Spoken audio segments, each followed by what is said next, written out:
एक जंगल काफी सुंदर और हरा भरा था। उस जंगल में नीलू चिड़िया ने अपना घर बनाया हुआ था। उस जंगल में बारिश का मौसम आने ही वाला होता है और नीलू चिड़िया इस बात से बहुत ज्यादा परेशान थी, क्योंकि नीलू चिड़िया का घर बहुत ही ज्यादा कमजोर था और तेज बारिश को बर्दाश्त नहीं कर सकता था। मैं क्या करूं? मेरा घर तो बहुत ही कमजोर है और बारिश का मौसम भी आने वाला है। मुझे कुछ करना होगा, वरना बारिश के मौसम में मैं रहने के लिए कोई जगह नहीं ढूंढ पाऊंगी। मैं एक काम करती हूँ, बाकी सारे पक्षियों को जमा करती हूँ और उनसे जाके बात करती हूँ। फिर नीलू चिड़िया बाकी पक्षियों को जमा कर लेती है और उनसे कहती है, पक्षियों, मैंने आज बहुत ही खास काम के लिए आपको बुलाया है। देखो पक्षियों, आप सब तो जानते हो बारिश का मौसम बहुत करीब है और अभी तक हम लोगों ने बारिश से बचने का इंतजाम नहीं किया। अरे वाह वाह नीलू चिड़िया, क्या जबरदस्त आइडिया दिया है तुमने। हम सारे पक्षी मिलकर लकड़ियाँ जमा कर लेते हैं और फिर इन लकड़ियों का बड़ा सा घर बना लेते हैं और उसमें हम रहने लगेंगे। अरे ये सब पक्षी क्या कह रहे हैं? मुझसे तो मेहनत होती ही नहीं है। ये सब पक्षी लकड़ी ढूंढने का कह रहे हैं, लेकिन मैं तो लकड़ी ढूंढ ही नहीं सकता हूँ। मुझे तो बैठने की आदत है, लेकिन मैं क्या करूँ? मैं इन पक्षियों को साफ मना कर देता हूँ। देखो पक्षियों, साफ सीधी सी बात है, मुझसे मेहनत नहीं होती, इसीलिए मैं तुम्हारे साथ बिल्कुल लकड़ियाँ इकट्ठी करने नहीं जाऊंगा। अगर तुम लोगों को घर ही बनाना है तो तुम सब मिलकर बना लो, मुझे मत बोलो इस काम के लिए। अरे कालू कौवे, ये तुम क्या कह रहे हो? ऐसा मत बोलो।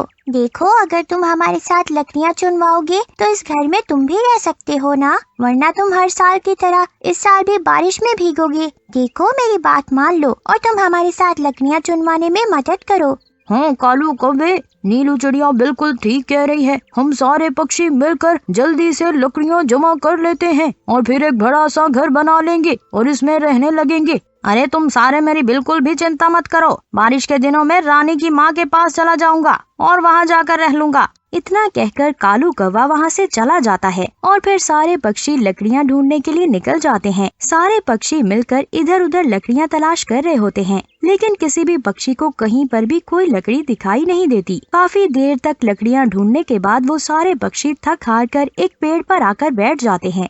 नीलू चिड़िया, लकड़ियाँ तो मिल ही नहीं रही। बारिश के दिन भी बहुत करीब आ चुके हैं। अगर लकड़ियाँ ना मिली तो हम घर कैसे बनाएंगे? अरे पक्षियों, तुम बिल्कुल भी चिंता मत करो। तुम अभी जाकर अपने घोंसलों में आराम करो। मैं अभी जाती हूँ दूसरे जंगल, क्या पता मुझे वहाँ पर कोई लकड़ियाँ मिल जाए। जैसे ही मुझे वहाँ पर लकड़ियाँ मिलेंगी, मैं आप लोगों को वहाँ पर बुला लूंगी और फिर सारे पक्षी मिलकर लकड़ियाँ इस जंगल में ले आएंगे और इन लकड़ियों से घर बना लेंगे।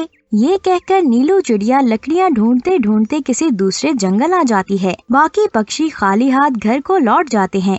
अरे पक्षियों, मैं तो चाहता हूँ तुम लोगों को लकड़ियाँ ना मिले। मैं तो रानी की माँ के घर जाकर रह लूंगा। अब तुम लोग क्या करोगे? क्योंकि तुम लोगों को लकड़ियाँ भी नहीं मिलेंगी। अब तुम अपने घर कैसे बनाओगे? मैं तो पहले ही कहा था कि लकड़ियाँ इकट्ठी करने मत जाओ, क्योंकि लकड़ियाँ इकट्ठी करना बहुत मुश्किल काम है। अब मैं बैठा हूँ आराम से। अरे कालू कौवे, तुम जहाँ मर्जी रहो, हमें कोई चिंता नहीं। हमें इस जंगल से लकड़ियाँ नहीं मिली तो क्या हुआ, हम दूसरे जंगल से लकड़ियाँ ढूंढ लाएंगे। नीलू चिड़िया दूसरे जंगल में लकड़ियाँ देखने गई हुई है, वो हम लोगों को बता देगी तो हम लोग लकड़ियाँ ले आएंगे। नीलू चिड़िया लकड़ियाँ ढूंढते ढूंढते दूसरे जंगल पहुंच जाती है और काफी देर इधर उधर लकड़ियाँ ढूंढती है। उसको लकड़ियाँ नहीं मिलती। नीलू चिड़िया थक हार कर एक पेड़ के ऊपर बैठ जाती है और नीचे देखती है। अरे ये क्या, ये तो बहुत बड़े बड़े फल पड़े हुए हैं। मैं उनको कैसे उठाऊं? ये तो बहुत भारी है। अरे हाँ, बाकी पक्षियों को बुलाकर लाती हूँ और इन फलों को अंदर से खाली करके हम इनका घर बना लेंगे। नीलू चिड़िया खुशी खुशी दूसरे पक्षियों को बुलाने दूसरे जंगल आ जाती है, जहाँ दूसरे पक्षी नीलू चिड़िया के इंतजार में बैठे होते हैं। अरे चिड़िया बहन, लकड़ियाँ मिली क्या? हम पक्षी तुम्हारे इंतजार में बहुत देर से बैठे हैं और ऊपर से शाम भी होने वाली है, हमें जल्दी कुछ करना होगा। अरे हाँ तोते भैया, हमें लकड़ियों से अच्छा सामान मिल गया है। मेरे साथ दूसरे जंगल चलो, मैं तुम लोगों को दिखाती हूँ। सारे पक्षी नीलू चिड़िया के साथ दूसरे जंगल पहुँच जाते हैं और एक पेड़ के नीचे फलों के पास बैठ जाते हैं। अरे नीलू चिड़िया, ये क्या? ये तो बड़े बड़े फल हैं। हम इनका क्या करेंगे? हम इनका घर कैसे बनाएंगे? अरे पक्षियों, हम इन फलों को अंदर से खोखला करेंगे, इनका घर बनाएंगे। ये घर लकड़ियों से भी मजबूत बनेंगे और बारिश और तेज हवाओं से भी हमें बचाएंगे। अरे पक्षियों, नीलू चिड़िया बिल्कुल ठीक कह रही है, हमें ऐसा ही करना चाहिए। पहले हम लोग इन फलों को अंदर से खाली करते हैं, फिर हम इनको उठाकर दूसरे जंगल ले जाएंगे और फिर इनका घर बना लेंगे। सारे पक्षी फलों को अंदर से खाली करते हैं और फिर उठाकर दूसरे जंगल ले आते हैं और फिर इनके घर बनाकर आराम से इनमें बैठ जाते हैं।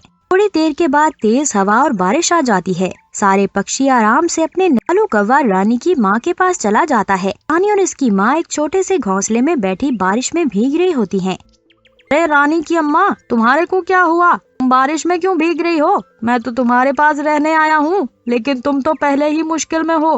अरे कालू कौवे बेटा, हमारा घर तेज हवा और बारिश की वजह से खराब हो गया है। हम तुमको कहाँ रहने के लिए जगह देंगे? हमारे पास तो अपना घर है ही नहीं, जो था वो खराब हो गया है। कालू कौवे, तुमने अपना घर नया क्यों नहीं बनाया? तुमको तो पता था कि बारिश का मौसम आने वाला है। अगर तुमने अपना घर बनाया होता तो तुम आराम से अपने घर बैठे होते। कालू कौवा रानी और इसकी माँ की बातें सुनकर खामोश हो जाता है और अपने आप को कहता है, मैंने बहुत गलत किया। मुझे उन लोगों के साथ लकड़ियाँ इकट्ठी करनी चाहिए थी, दूसरे पक्षियों की तरह घर बनाना चाहिए था। मैं बारिश में भीगने के अलावा कुछ भी नहीं कर सकता। सबक, अपने आने वाले वक्त की तैयारी करनी चाहिए, दोस्तों की अच्छी बातों को मानना चाहिए।